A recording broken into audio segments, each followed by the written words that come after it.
மாணவர்கள் அனைவருக்கும் வணக்கம். டிஎன்பிஎஸ்சி பொறுத்தளவில் ஆனுவல் பிளானர் வெளியிட்டு அதன்படி எக்ஸாம்ஸ் வந்து நடத்திட்டு இருக்காங்க. ஃபர்ஸ்ட் பார்த்தோம் அப்படின்னா டெக்னிக்கல் எக்ஸாம் வந்து நோட்டிஃபிகேஷன் வந்துருச்சு. அதை தொடர்ந்து பார்த்தோம் அப்படின்னா இந்த மாதம் 23ஆம் தேதி குரூப் 1க்கான நோட்டிஃபிகேஷன் வர இருக்கு. ஸோ அதை பேஸ் பண்ணி தான் நம்ம அகாடமி சார்பாக ஒரு டெஸ்ட் பேஜ் ஒன்று கண்டக்ட் பண்ண இருக்கோம். ஸோ அது என்னன்னு பார்த்துடலாம். ஃபர்ஸ்ட் பாருங்க, இந்த டெஸ்ட்டோட நேம் என்ன அப்படின்னு பார்த்தீங்கன்னா லெஜெண்டர் ஸ்கோர் பூஸ்டர் அப்படிங்கிற பேரில் இந்த டெஸ்ட் சீரிஸ் வச்சிருக்கோம். டெஸ்ட்டை பொறுத்தளவில் நம்மளுக்கு வந்து டிஎன்பிஎஸ்சி பொறுத்தளவில் மார்க் டெஸ்ட் போட்டு பார்க்குறது ரொம்ப முக்கியமானது. ஏன் அப்படின்னா நமக்கு டைம் மேனேஜ்மெண்ட்டு மற்ற எல்லா விஷயங்களுமே இந்த டெஸ்ட்டு பொறுத்து தான் நம்மளுக்கு வந்து அமையும். ஸோ டெஸ்ட் பேஜ் அப்படிங்கிறது ரொம்ப இம்பார்ட்டன்ட். இந்த டெஸ்ட் எப்போ ஸ்டார்ட் பண்ணுறோம் அப்படின்னு பார்த்தீங்கன்னா ஜூன் 28ஆம் தேதி ஸ்டார்ட் ஆகுது. நம்மளுக்கு வந்து நோட்டிஃபிகேஷன் என்னைக்கு வருது அப்படின்னு பார்த்தீங்கன்னா ஜூன் 23 வந்து வெளியிட இருக்கிறாங்க. ஸோ அதன்படி பார்த்தோம் அப்படின்னா ஜூன் 28ஆம் தேதி இந்த டெஸ்ட் பேஜ் ஸ்டார்ட் ஆகிருக்கு. நம்ம எவ்வளோ கொஸ்டின் இந்த டெஸ்ட் பேஜில் ஃபேஸ் பண்ண போகிறோம் அப்படின்னு பார்த்தீங்கன்னா கிட்டத்தட்ட 6200 கொஸ்டின். அதாவது 31 டெஸ்ட்டு உங்களுக்கு வந்து எல்லாமே 200 கொஸ்டின்ஸ் வந்து அந்த டிஎன்பிஎஸ்சி பேட்டர்ன்லேயே இருக்க போகுது.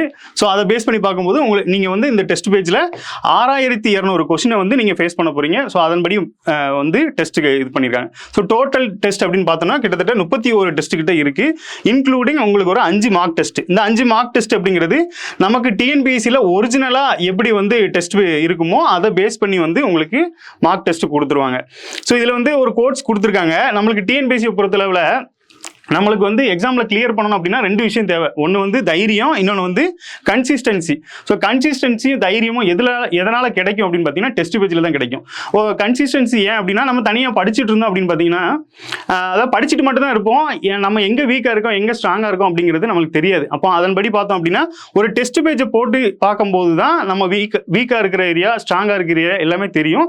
ஸோ அதன்படி நம்ம அடுத்த இதை எடுக்க முடியும். அப்போ நமக்கு கன்சிஸ்டன்சி அப்படிங்கிறது முக்கியமானது. ஸோ கன்சிஸ்டன்சி எதில் கிடைக்கும் அப்படின்னு பார்த்தீங்கன்னா ஒரு டெஸ்ட் பேஜை இது பண்ணி கொண்டு போகும்போது அதில் கிடைக்கும். அப்போ கரேஜ் அப்படிங்கிறது தைரியம் எதில் கிடைக்கும் அப்படின்னு பார்த்தீங்கன்னா நம்ம ஒரு டெஸ்ட் பேஜை கம்ப்ளீட் பண்ணி முடிக்கும் போது பரவாயில்ல நம்ம இவ்வளோ மார்க் எடுத்திருக்கோம், இவ்வளோ போர்ஷன்ஸ் முடிச்சிருக்கோம் அப்படிங்கிற ஒரு தைரியம் கிடைக்கும். அங்கே ஒரிஜினல் எக்ஸாம் போகும்போதுமே இங்கே கிடைச்ச நமக்கு அனுபவத்தின்படி அங்கே வந்து ஒரு தைரியம் கிடைக்கும். ஸோ அந்த 2 விஷயமும் நமக்கு இந்த டிஎன்பிஎஸ்சி எக்ஸாம்ஸ் பொதுவாக காம்படிட்டிவ் எக்ஸாமுக்கு இந்த 2 விஷயமே கண்டிப்பாக முக்கியமானது. ஸோ அதனால் டெஸ்ட் பேஜ் வந்து வெரி வெரி இம்பார்ட்டன்ட். ஸோ இந்த டெஸ்ட் பேஜை பொறுத்தளவில் என்னென்ன ஸ்பெஷல் அப்படிங்கிறத பார்த்துருவோம்.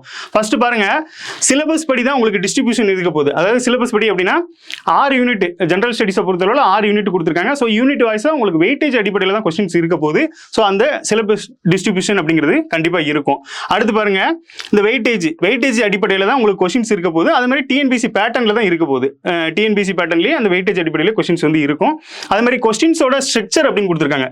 கொஸ்டின்ஸோட ஸ்ட்ரக்சர் என்ன அப்படின்னா வழக்கமாக பார்த்தீங்க அப்படின்னா டிஎன்பிஎஸ்சி ட்ரெண்ட் மாற்றிட்டே வருவாங்க. அதாவது முன்னாடிலாம் பார்த்தோம் அப்படின்னா கிட்டத்தட்ட 2019-20 காலகட்டத்திலலாம் ஒன்லைன் கொஸ்டினாக இருக்கும், டைரக்ட் கொஸ்டினாக இருக்கும். அப்புறம் அந்த ஆஃப்டர் கொரோனாக்கு அப்புறம் பார்த்தீங்க அப்படின்னா ஸ்டேட்மெண்ட் பேஸ் பண்ணி வித்தியாசமாக கொஸ்டின் வச்சுட்டு இருப்பாங்க. ஸோ அந்த ஸ்ட்ரக்சர்லேயே தான் உங்களுக்கு கொஸ்டின் இருக்க போகுது. அசஸ் அண்ட் ரீசனிங், மேட்ச்சு, இந்த மாதிரி கொஸ்டின்ஸோட ஸ்ட்ரக்சர் வந்து டிஎன்பிஎஸ்சியோட ஃபார்மெட்லேயே இருக்கும் அப்படிங்கிறது தான் கொடுத்துருக்காங்க. அடுத்து பாருங்க, ரெகுலர் ரிவிஷன் மெக்கானிசம். உங்களுக்கு இந்த டெஸ்ட்டை பொறுத்தளவில் 10 டெஸ்ட் இருக்கு. 4 டெஸ்ட்டுக்கு அடுத்தாப்புல ஒரு ரிவிஷன் உங்களுக்கு வந்துடும். அது போக நமக்கு செல்ஃப் எவாலுவேஷன் டெஸ்ட் ப்ளஸ் வந்து யூனிட் வைஸாக டெஸ்ட் கொடுத்துருவாங்க. ஸோ அந்த வகையில் உங்களுக்கு ரிவிஷன் மெக்கானிசம் அப்படிங்கிறது இதில் ஒர்க் ஆகுது. ஒவ்வொரு டெஸ்ட்டுக்குமே இடையில உங்களுக்கு கிட்டத்தட்ட ஒரு 4 நாள் டைம் இருக்கும். ஸோ அந்த டைமுக்குள்ளேயே நீங்கள் அந்த அடுத்த டெஸ்ட்டுக்கான சப்ஜெக்ட் வந்து படிச்சிடலாம். ப்ளஸ் ரிவிஷன் அப்படிங்கிறது ஒரு 4 டெஸ்ட் முடிஞ்சதுமே ஒரு ரிவிஷன் வந்துடும். அடுத்த 4 டெஸ்ட் முடிஞ்சதுமே ஒரு ரிவிஷன் வந்துடும். அதுக்கப்புறம் 5 மார்க் டெஸ்ட் இருக்கும்போது உங்களுக்கு ரிவிஷன் வந்து யூஸ்ஃபுல்லாக இருக்கும். அடுத்து கரண்ட் அஃபேர்ஸை பொறுத்தளவில் கரண்ட் அஃபேர்ஸ் நம்ம அகாடமியை பொறுத்தளவில் நம்மளுக்கு வந்து டெய்லி நியூஸ் பேப்பர் ரீடிங் போயிட்டு இருக்கு. நியூஸ் பேப்பர் ரீடிங் ப்ளஸ் வந்து டிசிபின்னு சொல்லி கொஸ்டின்ஸ் போட்டுட்டு இருக்காங்க, டிஎன்ஏன்னு சொல்லி கான்செப்ட் வைஸாக போட்டுட்டு இருக்காங்க. ஸோ கரண்ட் அஃபேர்ஸ் வந்து இது போக உங்களுக்கு மந்த்லி கரண்ட் அஃபேர்ஸும் உங்களுக்கு ப்ரொவைட் பண்ணிடுவாங்க. ஸோ கரண்ட் அஃபேர்ஸை பற்றி கவலைப்பட தேவையில்லை. ஸோ அதான் current affairs mapping with syllabus அடிப்படையில். ஸோ நமக்கு லாஸ்ட்டாக கரண்ட் அஃபேர்ஸ் எப்படி இருந்திருக்கும் அப்படின்னு பார்த்தீங்கன்னா கரண்ட் அஃபேர்ஸ்னு தனியாக ஒரு டாபிக் கொடுத்து அதில் சில டைட்டில்ஸ் கொடுத்துருப்பாங்க. ஆனால் இப்போ அப்படி கிடையாது.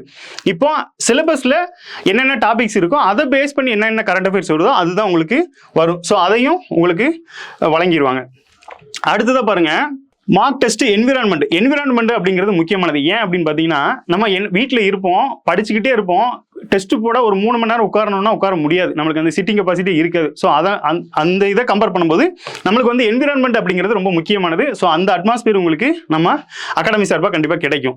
அடுத்து பாருங்க, எக்ஸ்பிளனேஷன் நீங்கள் ஆஃப்லைனில் போட்டிங்கன்னா எக்ஸ்பிளனேஷன் கொடுத்துருவாங்க, ஆன்லைன்லையுமே உங்களுக்கு வீடியோவாக ப்ரொவைட் பண்ணிடுவாங்க. அடுத்ததை பாருங்க, ப்ரீவியஸ் இயர் ரொம்ப இம்பார்ட்டன்ட் ரோல் பண்ணும். என்ன அப்படின்னா மோஸ்ட்லி இப்போ கேட்குற கொஸ்டின்ஸ் எல்லாமே ஆல்ரெடி கேட்டதாக இருக்கும், இன்னும் வேறு டைமென்ஷனில் கேட்பாங்க. ஸோ அந்த ப்ரீவியஸ் இயர் வந்து அதோட ப்ராக்டிஸும் இதில் உங்களுக்கு உள்ளே வந்துடும். அடுத்து பாருங்கள், ஸ்டேட் லெவலில் ரேங்க் லிஸ்ட் வெளியிடுறாங்க. ஸோ ரேங்க் லிஸ்ட் வெளியிடும் போது தான் நம்ம என்ன லெவலில் இருக்கோம் அப்படிங்கிறது தோராயமாக தெரியும். ஸோ அதுவும் முக்கியமானது. அடுத்து பாருங்க, discussion and answers concept. So எல்லாமே வந்து உங்களுக்கு டீட்டெயில்டாக விளக்கிடுவாங்க. டிஸ்கஷன் ப்ளஸ் ஆன்சர் கான்செப்ட்டுமே உங்களுக்கு கொடுத்துருவாங்க. நெக்ஸ்ட் பாருங்க, இதெல்லாம் இன்ஸ்ட்ரக்ஷன்ஸு ப்ளஸ் வந்து நம்ம ஆஃப்லைனில் நீங்கள் போடணும்னு நினச்சிங்க அப்படின்னா நம்ம அகாடமியோட எந்த பிரான்ச்சில் இருக்கீங்களோ அந்த பிரான்ச்சோட கான்டாக்ட் நம்பரை கால் பண்ணி அதுக்கான ஃபர்தர் டீட்டெயில் கேட்டுக்கோங்க. இதே நீங்கள் ஆஃப்லைனில் போடணும், ஆன்லைனில் போடணும் அப்படின்னா நம்மளோட பாடசாலை ஆப்புக்கான அந்த நம்பரும் இருக்குது. ஸோ அதுக்கு கான்டாக்ட் பண்ணி டீட்டெயில்ஸு வாங்கிக்கோங்க. இதற்கான ஷெட்யூல் கொடுத்துருக்காங்க. ஷெட்யூலை முதல்ல பார்த்துருவோம். ஃபர்ஸ்ட் பாருங்கள், யூனிட் வைஸாக கொடுத்துருக்காங்க. நம்மளுக்கு வந்து யூனிட் டிஸ்ட்ரிபியூஷன் கொடுத்துருப்பாங்க. ஸோ யூனிட் வைஸாக யூனிட் 1, யூனிட் 2, யூனிட் 1 என்னது நம்மளுக்கு சயின்ஸ் சப்ஜெக்ட், யூனிட் வந்து சயின்ஸ் சப்ஜெக்ட், யூனிட் 2 வந்து ஜியாகிரபி, யூனிட் 3 வந்து ஹிஸ்ட்ரி அண்ட் ஐஎன்எம் வரும், யூனிட் 4 வந்து இந்தியன் கான்ஸ்டியூஷன், யூனிட் 5 வந்து Indian economy plus Tamil Nadu administration, unit 6 வந்து தமிழ் கல்ச்சர் வரும். ஸோ அது போக நம்மளுக்கு கரண்ட் அஃபேர்ஸு, அப்புறம் aptitude and mental ability. So இதில் பாருங்கள் வெயிட்டேஜ் கொடுத்துருக்காங்க. என்னென்னா மேக்ஸ் 10 கொஸ்டின், அடுத்து science 10 question, geography 10 question, history and INM வந்து 25 கொஸ்டின், அடுத்து இந்தியன் பாலிட்டி 40 கொஸ்டின், அடுத்து இந்தியன் எக்கனாமி ப்ளஸ் தமிழ்நாடு அட்மினிஸ்ட்ரேஷன்லேருந்து ஒரு 50 கொஸ்டின், அடுத்து இந்தியன் கல்ச்சர்லேருந்து ஒரு 40 கொஸ்டின். இதில் பாலிசி நோட்டு கரண்ட் அஃபேர்ஸ்னு கொடுத்துருக்காங்க. இதில் கொஸ்டின்ஸ் எதுவுமே கொடுக்கல.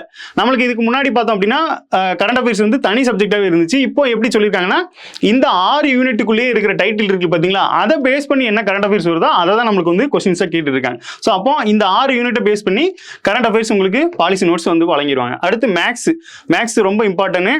ஏன் அப்படின்னா நம்மளுக்கு வந்து ஜிஎஸ் வந்து எப்படி வேணாலும் கேட்கலாம். ஆனால் மேக்ஸ் வந்து உங்களுக்கு 25 out of 25 கூட போடலாம். ஸோ அதுக்கான பாசிபிலிட்டி கூட இருக்கும். ஸோ அதை வந்து நம்ம டெய்லி ப்ராக்டிஸ் பண்ணும்போது அது நம்மளுக்கு யூஸ் ஆகும். டெய்லியுமே 2 ஹவர்ஸ்க்கு மேலே யூஸ் பண்ணணும். ஸோ டெஸ்ட்டு போடும்போது உங்களுக்கு அந்த அக்யூரசி வந்து வரும். ஸோ அதனால் மேக்ஸ் வந்து கம்பல்சரி. ஸோ எல்லாமே உங்களுக்கு இதில் வந்துடுது. இது போக டேட் பாருங்க, ஃபர்ஸ்ட் டெஸ்ட் பார்த்தீங்க அப்படின்னா 28/6/2026 சனிக்கிழமை. ஸோ அடுத்த டெஸ்ட்டுக்கும் ஃபர்ஸ்ட் டெஸ்ட்டுக்கும் அடுத்த டெஸ்ட்டுக்கும் இடையில ஒரு 4 நாள் உங்களுக்கு வந்து டைம் இருக்கும். ஸோ அதுக்குள்ளே நீங்கள் இந்த ஏரியாவை கவர் பண்ணுற மாதிரி இருக்கும். ஸோ இதுதான் ஷெட்யூலு. அதுக்கு ஏற்றாப்புல கொஞ்சம் கொஞ்சமாக கொடுத்துருக்காங்க. நம்ம மொத்தமாக படிக்கணும்னா கூட கஷ்டமாக இருக்கும். அதனால் சப்ஜெக்ட் வைஸாக கொஞ்சம் கொஞ்சமாக கொடுத்துருக்காங்க. இது பார்த்தீங்க அப்படின்னா உங்களுக்கு எல்லா சப்ஜெக்ட்டும் வரும்போது உங்களுக்கு வெரைட்டியாக இருக்கும். நம்மளுக்கு கொஸ்டின்ஸ் அணுகிறதுக்கு ஈஸியாக இருக்கும். அது போக நமக்கு டிஎன்பிசியில் இந்த மாதிரி தான் வச்சுருப்பாங்க. எப்படின்னா எல்லா சப்ஜெக்ட்டும் கலந்து இருக்கிறதுனால உங்களுக்கு இதை நீங்கள் அட்டன் பண்ணிட்டு நம்ம மெயின் எக்ஸாம்ஸ்க்கு போகும்போது ஒரு மார்க் டெஸ்ட் மாதிரி தான் இருக்கும். அது வந்து நமக்கு பெருசாக தெரியாது. ஒரு இதோட 10/11 அப்படிங்கிற மாதிரி தான் இருக்கும். ஸோ அதனால் அந்த பயம் வந்து நம்மளுக்கு டெஸ்ட் போடுறதுனால போயிடும். நெக்ஸ்ட் பாருங்க, நெக்ஸ்ட் வந்து ரிவிஷன். உங்களுக்கு வந்து 4 டெஸ்ட்டுக்கு அப்புறம் 5வது டெஸ்ட் ரிவிஷனு, அதே மாதிரி 9க்கு அப்புறம் 10வது டெஸ்ட்டும் அடுத்த 4 டெஸ்ட்டை வச்சு ரிவிஷன். ஸோ இந்த 10 டெஸ்ட்டுக்குள்ளேயே உங்களுக்கு 2 ரிவிஷன் வந்துடுது. இது போக பாருங்க செல்ஃப் எவாலுவேஷன்ங்கிறது ரொம்ப முக்கியம். ஏன் அப்படின்னா நம்மளை வந்து இது பண்ணிடணும், நம்மளை வந்து எவாலுவேட் பண்ணிக்கிடும். உண்மையாக நம்ம 100க்கு 10 மார்க் எடுத்தால் கூட 10 மார்க் அப்படிங்கிறத ஒத்துக்கிட்டு எங்கே தவறு பண்ணியிருக்கோம் அப்படிங்கிறத நம்ம செக் பண்ணணும். ஸோ அதுக்கு இந்த செல்ஃப் எவாலுவேஷன் வந்து உங்களுக்கு ரொம்ப யூஸ்ஃபுல்லாக இருக்கும். நம்ம ஆல்ரெடி போட்டது பார்த்தீங்க அப்படின்னா ஷெட்யூல் வைஸாக நம்ம போட்டிருப்போம். இது போக நமக்கு சப்ஜெக்ட்ல எந்த அளவுக்கு நாலேஜ் இருக்கு, அப்போ எங்க வீக்காக இருக்கும் எங்க ஸ்ட்ராங்காக இருக்கும் அப்படின்னு சொல்லிட்டு யூனிட் வைஸாகவே உங்களுக்கு செல்ஃப் எவாலுவேஷன் டெஸ்ட் கொடுத்துருவாங்க. அடுத்ததா பாருங்க, இது எல்லாமே 200 கொஸ்டினை பேஸ் பண்ணி தான் இருக்கு. ஸோ இதுல நீங்க என்ன பண்ணலாம் அப்படின்னா இந்த கொஸ்டின்ஸை வந்து வச்சு எக்ஸாம்பிளுக்கு ஒரு 200க்கு நீங்க ஒரு 150 போடுறீங்க அப்படின்னு வச்சுக்கோங்களேன். மீதி 50 கொஸ்டின் இருக்கு பாத்தீங்களா, அதை கண்டிப்பா நீங்க வந்து அனலைஸ் பண்ணணும். அதுக்காக தான் இந்த டெஸ்டேவும். இந்த 50 கொஸ்டின் இருக்கு பாத்தீங்களா, இதை நீங்க எந்த அளவுக்கு இது பண்றீங்களோ அதை பொறுத்து தான் உங்களோட ஸ்கோர்ஸ் வந்து இன்க்ரீஸ் ஆகும். நெக்ஸ்ட் பாருங்க, 5 மார்க் டெஸ்ட். இந்த மார்க் டெஸ்ட் எப்படின்னு பாத்தீங்கன்னா 5மே உங்களுக்கு ஒரிஜினல் டிஎன்பிசியில் எப்படி கொஸ்டின்ஸ் இருக்குமோ அந்த பேட்டர்ன்லயே இருக்கும். அந்த ஒரிஜினலாகவே உங்களுக்கு ஒரு 5 டெஸ்ட் கொடுத்துருவாங்க. ஸோ இதில் நீங்கள் நம்ம யூனிட் வைஸாக போட்டதை விட இந்த மார்க் டெஸ்ட்டில் உங்களோட லெவல் என்ன அப்படிங்கிறது இதன் மூலமாக உங்களுக்கு தெரிஞ்சிடும். அடுத்ததாக ஹோம் டெஸ்ட்னு சொல்லி 8 டெஸ்ட் இதுலேயும் கொடுக்குறாங்க. இதுவும் பார்த்தீங்க அப்படின்னா அந்த யூனிட் வைஸாக தான் இருக்கும். ஸோ இதுலேயுமே எல்லாமே 200 கொஸ்டின்ஸ் தான் இருக்குது. ஸோ டெஸ்ட் அப்படிங்கிறது உங்களுக்கு வெரி இம்பார்ட்டன்ட். ஸோ இந்த டெஸ்ட்டை போட்டு டிஎன்பிசியில் கிளியர் பண்ணுறதுக்கு வாழ்த்துக்கள். All the best.